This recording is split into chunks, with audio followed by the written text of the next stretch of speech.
This is only a woman's job. A man cannot do it. A woman has patience and time, and she will listen and learn.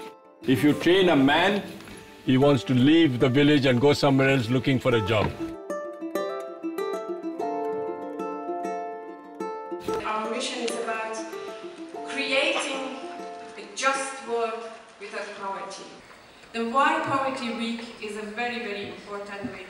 Today we start actually the screening of the films which are selected by Oxfam Novib for IDFA.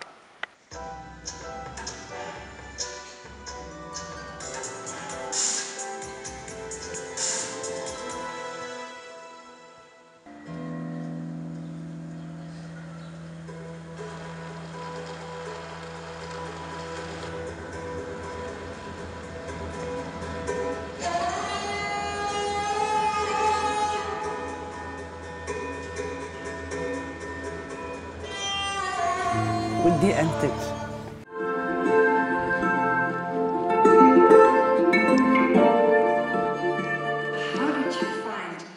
How did you find Rafea? Rafea, as you see in the movie, was basically recruited overnight, so she found herself.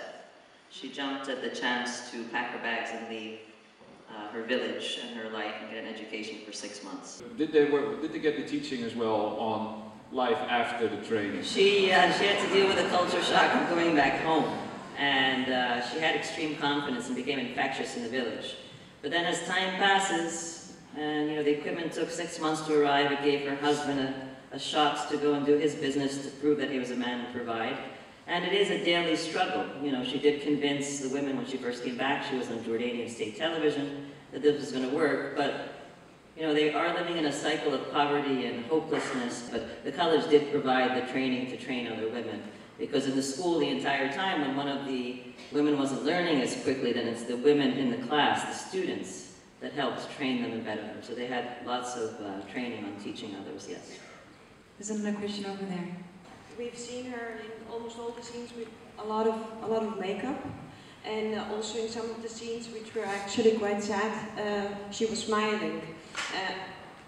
Is it really that she's that strong and really walking like that every day, or is it still because she's in front of the camera try to be a bit better herself? So it's definitely with the specific event that she put makeup on. Her smile is, I think, just part of her personality. When she's uncomfortable, she becomes very sarcastic and she smiles a lot. She deals with, I think, like a lot of people in the Middle East, with tragedy with humor.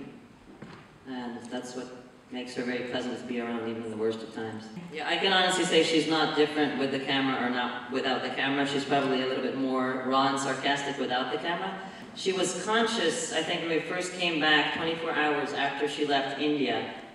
Her eyes had been open and she was dying to go back. And I think I was sitting in front of her and everybody else was just frustrating the hell out of her because they couldn't understand that you have to use your brain and educate yourself. So I think she kept looking at the camera a few times like, can you believe this? They're still, as the film says, they're hoping to start a center in Jordan to teach other women. So we're currently fundraising and showing the film around and hopefully bringing people forward to support that project. Thank you so much. Come on,